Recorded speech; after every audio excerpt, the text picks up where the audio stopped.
So I watched way too much Drag Race this year. Hi, hello everyone, welcome in. My name is Jer. I watched 25 seasons of Drag Race in 2025. That was for reviews as well as my weekly podcast, which if you haven't already checked it out, you can find that here on YouTube, but also wherever you get your podcasts at. Feel free to check that out. We are covering Drag Race in chronological order, and we have been for a while now. This year, my sibling and I, who is my co-host, covered so many seasons of international Drag Race and mainline Drag Race, and here on this channel I covered a lot. And so I wanted to do a year-end wrap-up by ranking all of the seasons that I watched, from S tier to F tier. So this one might be a little bit longer, so plant your booties down, buckle in, get your snacks if you need to, and let's talk about these. I want to preface by saying the 25th one I put in purely so I could have 25, because I didn't watch it all the way through. And that, I will just get right off the bat, is France All Stars. I watched the first couple episodes because I was really excited about Cam Hugh, I was really excited about Soa and Ellipse. I didn't know anybody else in the cast, but I was looking forward to getting to know them. Along the way, I noticed immediately there was a lot of Big Bertha favoritism, and it really rubbed me wrong, so I just didn't watch any of the episodes she was on. That was most of them. But I did watch the finale so that I could see Mami Wata win. But I only watched 3 episodes of all of them, so technically it's like 24.25, but like who's counting? But I thought it would be fun to have 25 seasons I watched in 2025. Because of the Big Bertha favoritism, I'm gonna put it at C tier, but I was really glad to see Ellipse get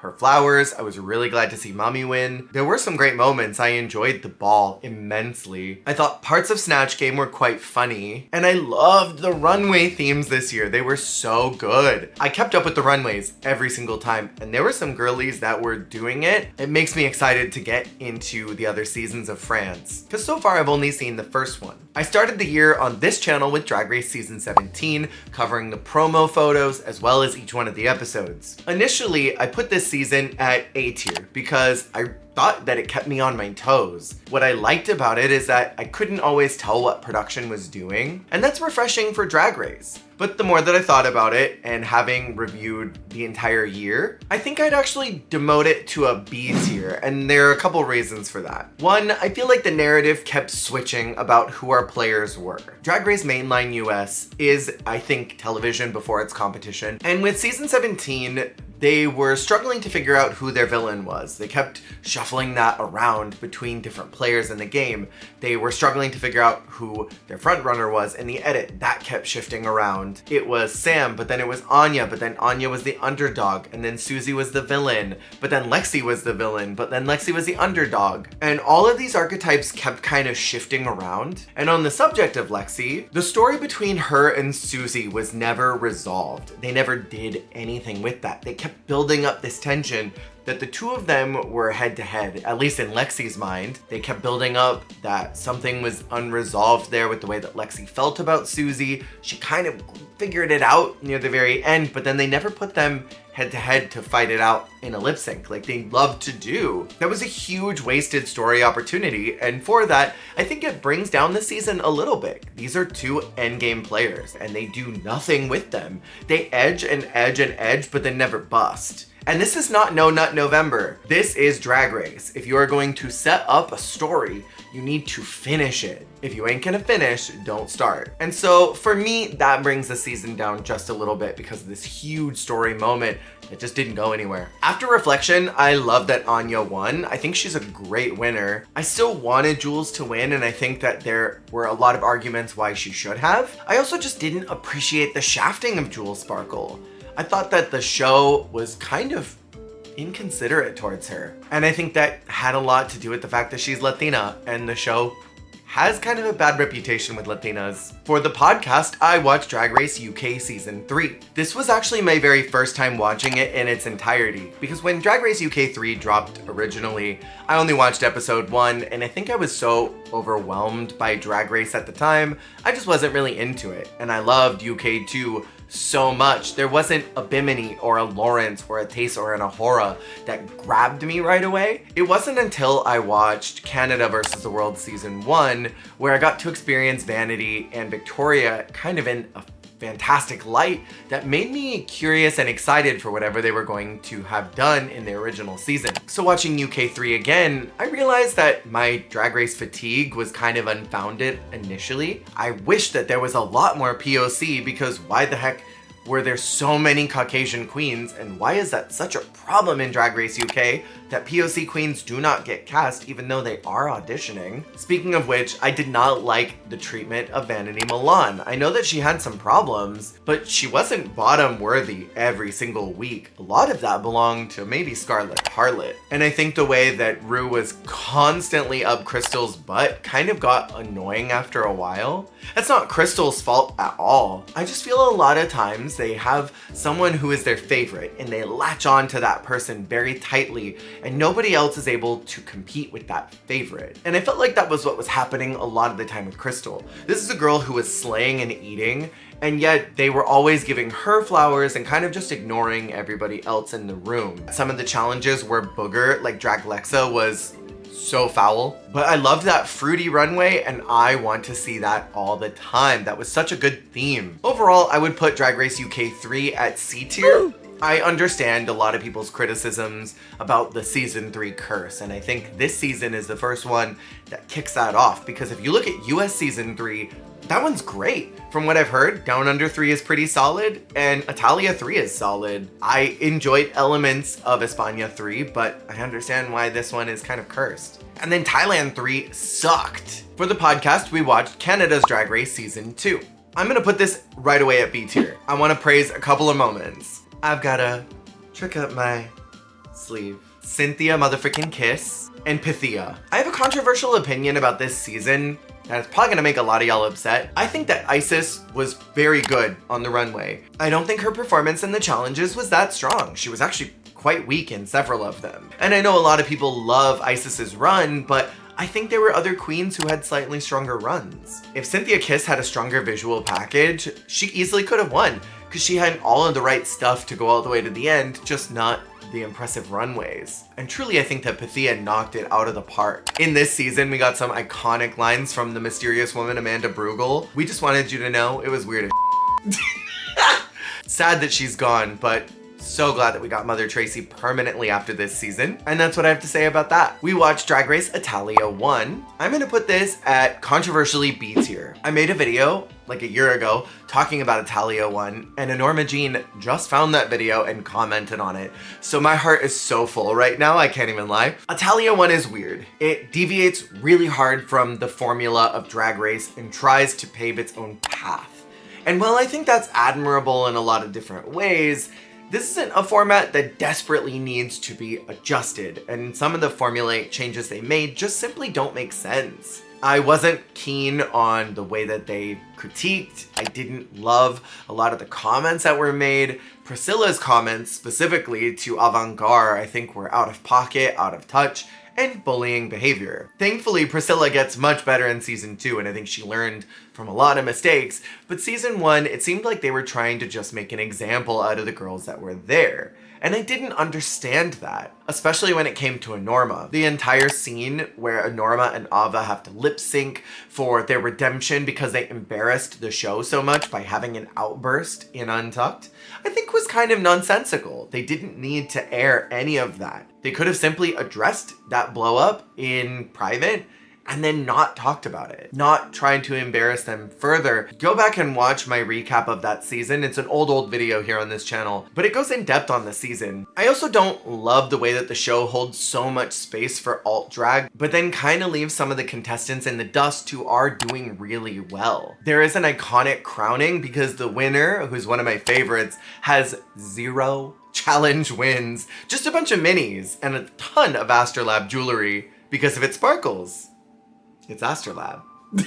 But overall, I liked Italia, and it made me excited to get into whatever was going to be next. We watched US season 14. This one gets a lot of flack, I think, from the fans because it went on way too long, and I get that. I think there's something like 7 non-elimination episodes, which is half of the season, and that's crazy. But to be fair, if I was gonna watch an extended cut of any cast, it would be that one. Daya, Deja, Cornbread, Willow, Lady Camden, Angeria, Paris, Van Michaels. I love me some Bosco. And this show introduced us to some iconic members of the Drag Race universe, so I'm not quite mad that it lasted as long as it did. There were some great challenges like Moulin Rouge, which I think is one of the better musicals of all time. Hated the ball category. Doing bridal is a chop. And also the theme of the pair of balls was just not it for me. I loved the super tease though. That's one of the best challenges I think that Drag Race has ever made, and I would love if they did that challenge frequently. There were some rotten lip sync choices however this season, and I will not buy into the idea that this was one of the worst Snatch games of all time,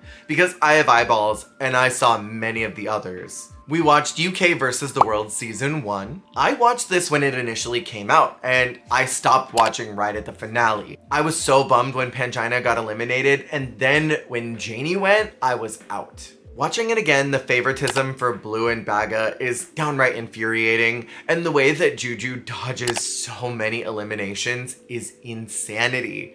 But watching Mo's journey and them coming back and really leaning into who they are, I think was magical to watch. I loved seeing Janie come back, even if I think that she didn't do as great in a lot of the challenges. I think that Cheryl and Lemon both did a lot better than anyone gave them credit for, and I think the two of them could have been finalists had there not been favoritism for Baga in particular. I would rate this at C tier because there were so many frustrating moments. The runways were weak. I think the challenges were poorly conceived for bringing everyone together, and this being a pilot season of what Versus the World was going to look like, it definitely falls on its face a few times. We watched Drag Race España Season 2 for the podcast, which I'm gonna put at S tier. I already liked Drag Race España Season 1, but then 2 came out and I was locked in. So hard in fact, that cast became one of my favorites of all time. All of them were iconic in their own way, but some that I gravitated to more than others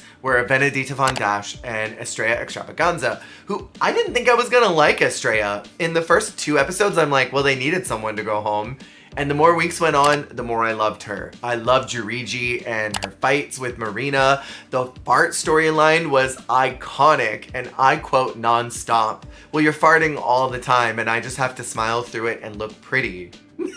Jurigi is so puss. Despite the controversy of Sharon's background, I think she really killed this season. The talent show at the beginning is one of the best talent shows I think of all time. I love their Rusical theme. Their ball challenge, being 10th, 20th, and 30th century, is one of the best balls, I think probably of the franchise. For the channel, I watched Drag Race All-Stars 10. Boot! I'm gonna put it immediately at D tier. Orange Bracket started and had so much potential. Everyone was at equal ground and equal footing and was just doing it. And then Pink Bracket came out and you could see the producer's hands a little more present. Judgment got a lot more suspicious. Critiques got more inconsistent, and certain people were getting pushed through challenges that were very clearly designed for them. And then Purple Bracket came out and it was a very clear, these challenges were sculpted for this person, to the point where Ginger Minj, having a long history on the show of talking about the Wizard of Oz, getting the Wicked challenge and the country challenge for the country diva of this group. It was very obvious and clear what it is that they were doing, and All Stars 10 became much less enjoyable as the season went on. That being said, the construction of this was a great idea. I think they could incorporate this into a global All Stars. Bring in a cast of 6 of queens from the UK and the US and maybe even Canada and have them go against each other. 3 contestants go to the next round. And then the next one are queens from Belgium and Sweden and maybe even France. And then 3 of them go to the next round. And then you pull Brazil and Mexico and España and put them together in a bunch, and then 3 progress. And then they all go head to head for a couple episodes. This was a great construction idea for a season, especially in All Stars. It just falls flat on its face as it goes on because you can tell what they want to do. I think another big problem is that the second half was way too short. 3 episodes for a cast size of 9 is tiny, and hinging the win on a lip sync smackdown I think was completely unfair. But in no way should this cast size in a Lollapalooza determine who ends up winning. Those two challenges being a talent show and snatch game, while those are difficult in their own way, the show presented these last 3 episodes as being the most complicated and the most challenging challenges that ever challenged, and that simply wasn't the case. So I think there were some issues on the back end of All Stars 10. The casting was phenomenal and I really enjoyed a lot of what they did, it just needed a lot of tweaks. For the podcast, we watched All Stars 7 and I did a little video talking about how I think Raja dominated that competition. Cause she did, and I rank this season at A tier. All Stars 7 is one of my favorites of all time because we've got these winners that are coming in to prove why they won, showing only the best of their abilities and their talents, their runways, their aesthetics, all of that into one really phenomenal package. And I loved to see it. I think the only adjustment I would have loved is if maybe there were 1 or 2 more international queens. I also would have gagged if Raven could have participated and then just honorarily give her the season 2 crown as the runner-up. Do a big speech that the season 2 winner has not represented Drag Race in the best way, that they do not align with her win, and they are giving it to the runner-up. Coco got to take Alyssa's crown. Why can't Raven take Tyra's? I loved the challenges, even some of the booger ones that didn't correlate much with the runway, like the 90s girl groups into the Dolly Parton runway. My favorite 90s girl group member, Dolly Parton. There were some excellent runway themes. I'm crowning. The Lights Out runway. What Lies Beneath. Pleather Principle. This was a phenomenal season, and I want another all winners. We need that, and we need it bigger than we had it last time. For the podcast, we watched Drag Race France Season 1. I'm gonna put this season at C tier. I was obsessed with Ellipse, and I thought that they were really unkind to her.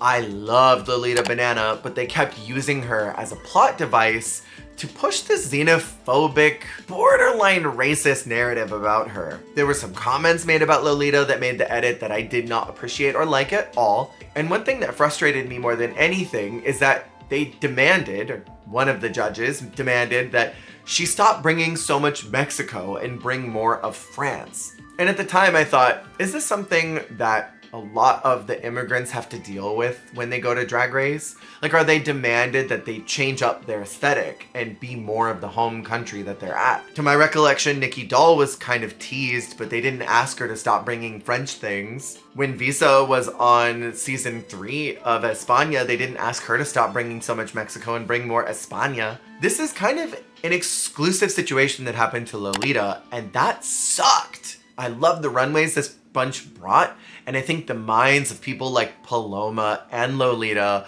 were so brilliant, and I loved to see the inner workings of what they did.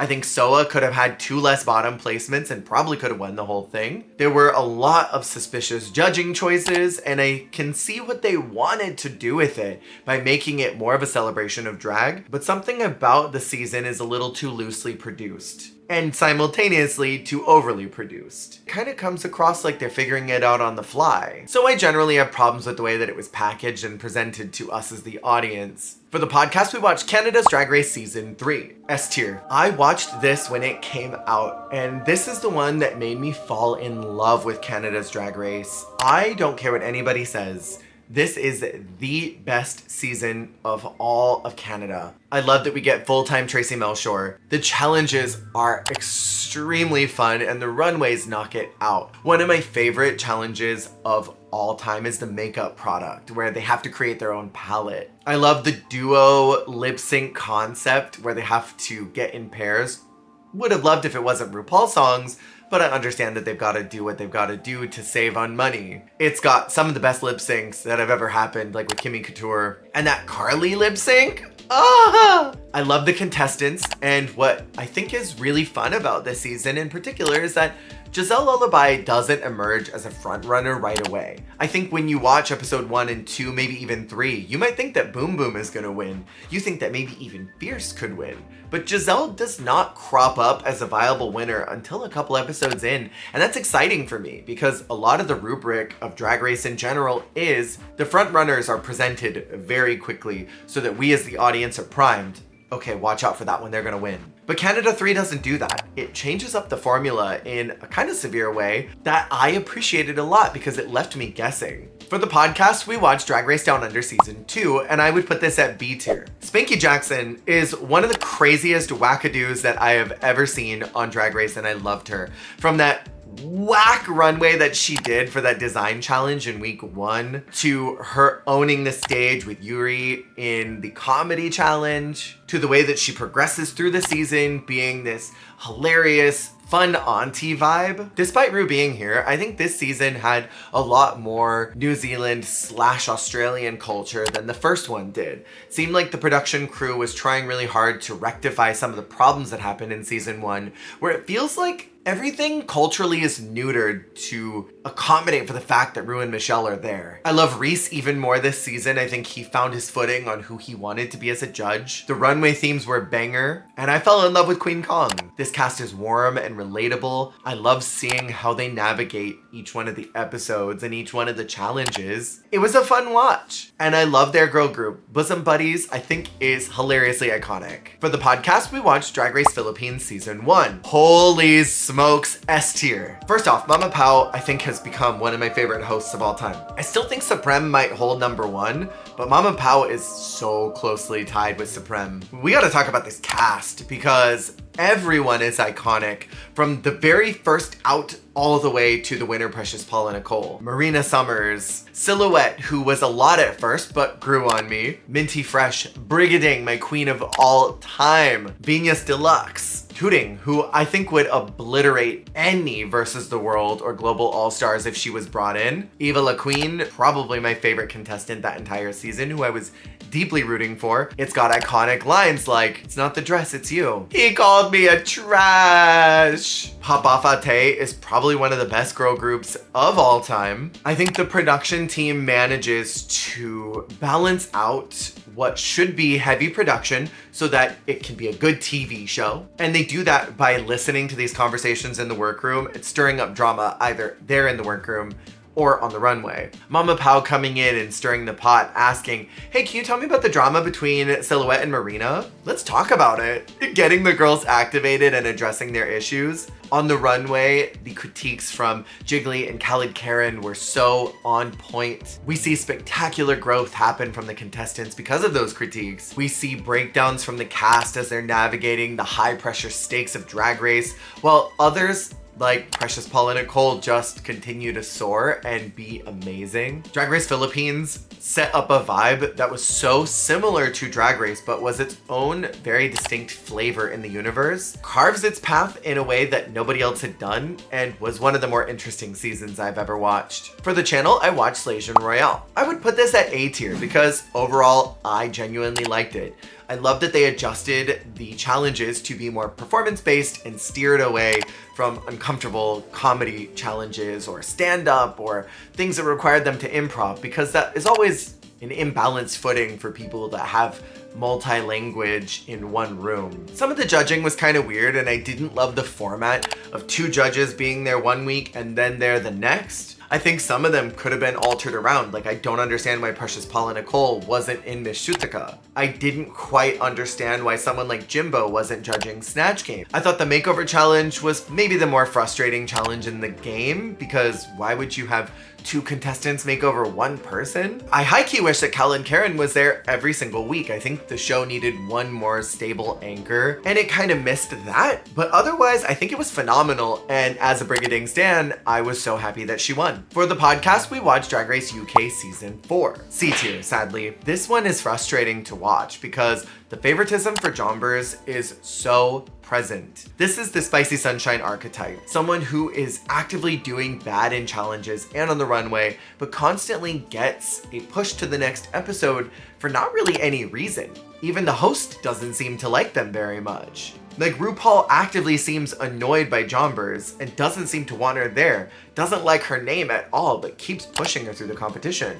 And that, unfortunately, harms a lot of the other cast who go home before her. Dakota Schiffer's elimination is still one of the most unfortunate because she was not the bottom that week and should not have gone home. And in fact, nobody should have gone home if the host was not in the room. That is one of the most frustrating eliminations I think of all time because it wasn't deserved. And if the host is not there to send someone home, nobody should go home. On top of the fact that they do a double save later. They had one saved and they should have used it then. I love Danny Beard, one of my favorite winners of UK because she is so charismatic and has so much personality and shows that personality from the beginning. Like there was no chance that anyone could have beaten her. When I first watched this season when it aired, I don't think I appreciated Danny Beard the way that I do now. But having watched so many seasons of Drag Race where people come in and are canned and not genuine or authentic, seeing someone like Danny who is authentically herself every single week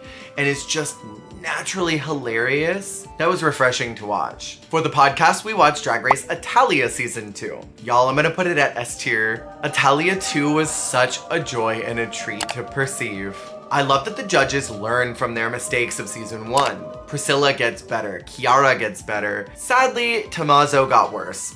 The casting was phenomenal. They extended the amount of episodes. They did more traditional Drag Race challenges where season 1 tried to be a little more experimental with what they did. But season 2 does the old faithful. It brings in challenges that I think a lot of us wanted to see the first time around. Nilenia is a force from week 1 to the finale. Aura Eternal's run is a joy to watch. I'm a big fan of how it all turned out, despite some frustrations where my favorite was not favored by the judges. The runway themes are stellar. The looks are killer this season, specifically from La Diamond and Nilenia. The roast is hilarious, and easily this season has the best Snatch game of all time. And I don't hold that title lightly, but it is Italia 2. The reason for that is because they show every single answer and they do not prime us for who we should feel is the best or worst. I already sang some praise for Priscilla, but I cannot express how much I think that she did such a better job this time around in being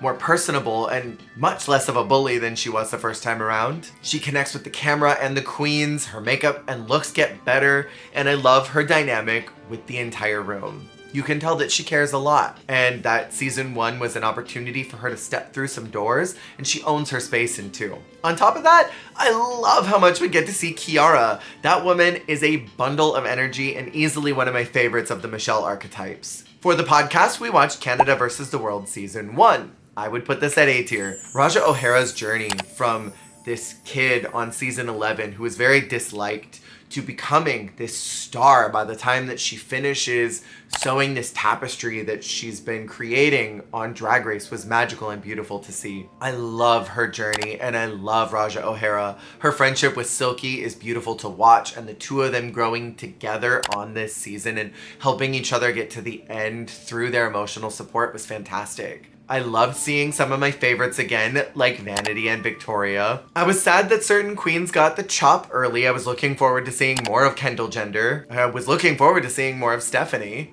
I think that it is imbalanced that they have one winner and no other winners. Like this season could have been a lot stronger had they had Elektra and Carmen there, or literally any two winners. Because that does set the season to be a little unfair. And on the production side, I think if the other winners said no, they should have said, sorry, Isis, we're gonna go ahead and have somebody else take your spot. That would have been the more fair thing to do because in a lot of ways, it invalidates her win. I can't remember if I did a deep dive on Canada vs. the World, but if I did, check it out. It sounds familiar like I did. And this was a good soft launch for Rita Baga, and hopefully reestablish her in the Drag Race universe as someone to respect and look to as an authority figure. I think she carved her way to the finale and showed what she was good at, grew in a lot of areas that she wasn't very strong at in season 1, and I was excited to see her as a host in Belgique. For the channel, I've been watching Drag Race España Season 5, and as of recording this, the finale is happening soon. This is easily one of my favorite seasons of all time. Up there with Drag Race UK 2, with Drag Race Mainland Season 3, Canada Season 3, and that's some crazy high praise from me. This is one of the most talented casts of any franchise of Drag Race, hands down. And this top 4 is my favorite of all time, because I love all of them. Normally, there's one or two queens that I'm like not feeling too hard, and if they won, I would have been disappointed. But this time, all of them I love. Legitimately. The challenges were so good. I loved the ball. I loved the musical. I loved the roast so much. I enjoyed that they took their own twist on the beaver format. of Canada's Drag Race and did the heart pieces. I was gonna explain the heart twist, but it's so complicated I'm not going to bother. There's so much strategy involved in that, and seeing how some contestants navigated that, specifically Crystal Forever and how shady she was, great. España 5 is house down boots S tier. For the podcast, we watched Drag Race season 15, which I would put at B tier. Watching it again, there are a lot of frustrating moments because it is so heavily unbalanced with these hard hitters who have been doing drag for a very long time or are just very good at what they do, like Lucy LaDuca and Mistress Isabel Brooks, Sasha Colby, with these brand new folks who were kind of green. Amethyst, the twins. I don't want too many people to catch strays, but it's very green drag versus seasoned drag, and that feels bad to watch because it doesn't feel like anybody had a shot. There's a lot of frustration in the way that the show is navigated, the way the critiques are presented, the way that the cast is edited, and I also felt like some contestants got harsh and unfair criticism, specifically someone like Marcia, because Marcia is definitely a hybrid of the Jan archetype and the Coco Montrese archetype. The Jan archetype, I've done a deep dive on this channel. You can go back and watch that.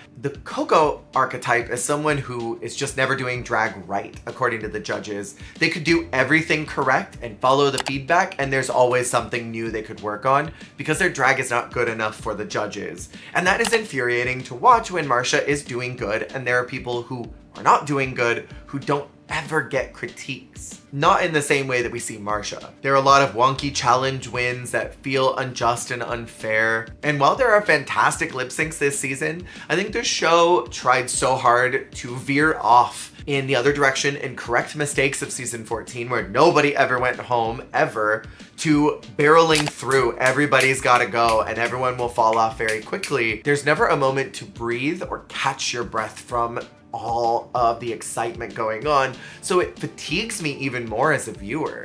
It's overstimulating in a way, and at this time period, Drag Race was getting very overinflated, so a season that is just constantly overstimulating, it's a lot, and it's hard to watch it back again. For the podcast, we watched Drag Race Belgique season 1, which I would put at A tier. I really like Rita as a host. I think she's personable, I think she's funny, I think her fashion leaves a lot to desire. The challenges were interesting, and I like that it comes across more as a documentary about drag queens rather than a TV show. That's kind of refreshing in the pool of Drag Race where everything is so formulaic. I did a video about that season as well if you want to go check that out. Y'all are gonna have so much to watch after this video. And I really like the format. I think the queens are great. Valenciaga is forever one of my favorite divas that's been on the show because they are so IDGAF. Big fan of Drag Cohen. Athena is a great time to watch. There were a couple contestants that I found myself frustrated by that definitely had the Spicy Sunshine run, where the judges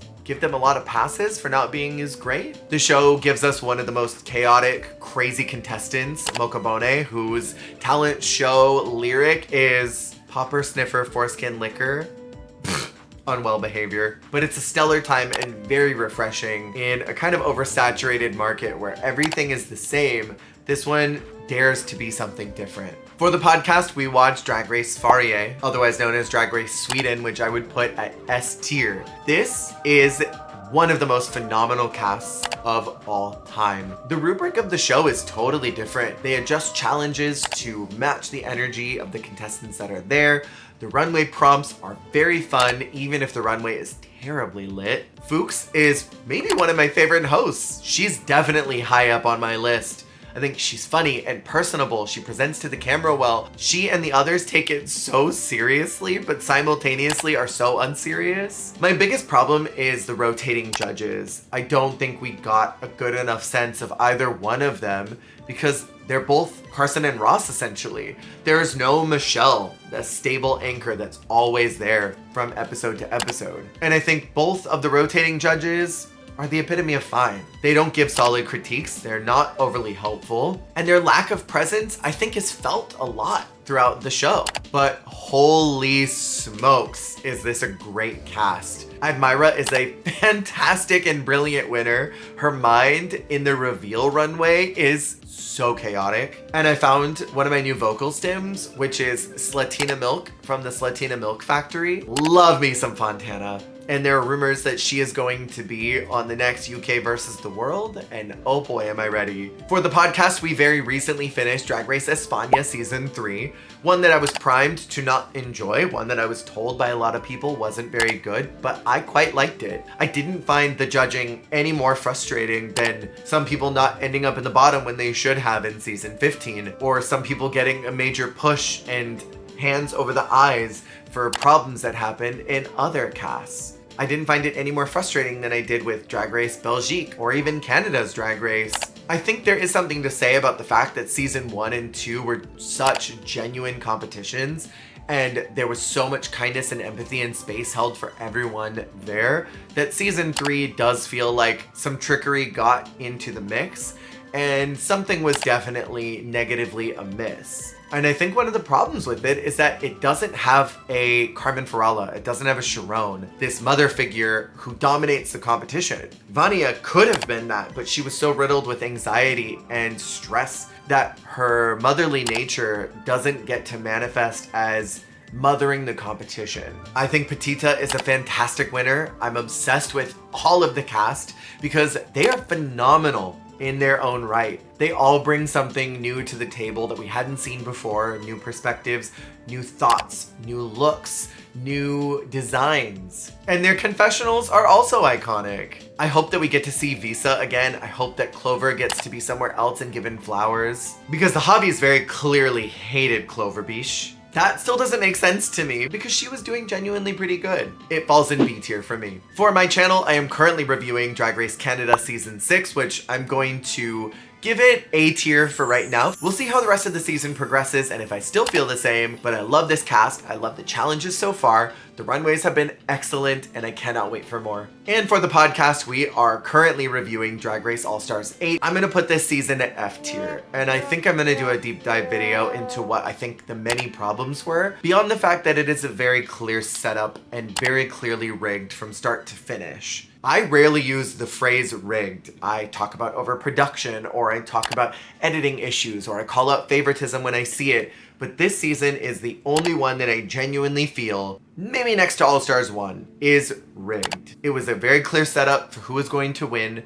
It's frustrating that the only international non-winner to ever appear on an All-Stars is the winner of the season in a mix of challenges that were very clearly tailored to what they can do. People like Heidi and Kahana, Darian, were massively mistreated. I'm currently on episode 3 and I'm already finding myself frustrated with a lot of the decisions that are made because the narrative simply doesn't make sense with what I've seen with my own 2 human eyeballs. And hearing so many of the cast members talk about how it was like actually filming episode to episode doubles down on my frustration because the cast had pretty much confirmed that weird feeling. I hate that the season was whittled down to a top 2 because there's no reason in the universe that should have ever happened. And the Fame Games, while I really love the concept, was a poorly conceived idea to make the fans feel a little bit better about the fact that the winner was pre-selected, I think. That's my own personal pet theory. That's not tea. And that the Fame Games were also rigged because they promised that we as the fans would have our voice heard now more than ever, only to then dole out tons of points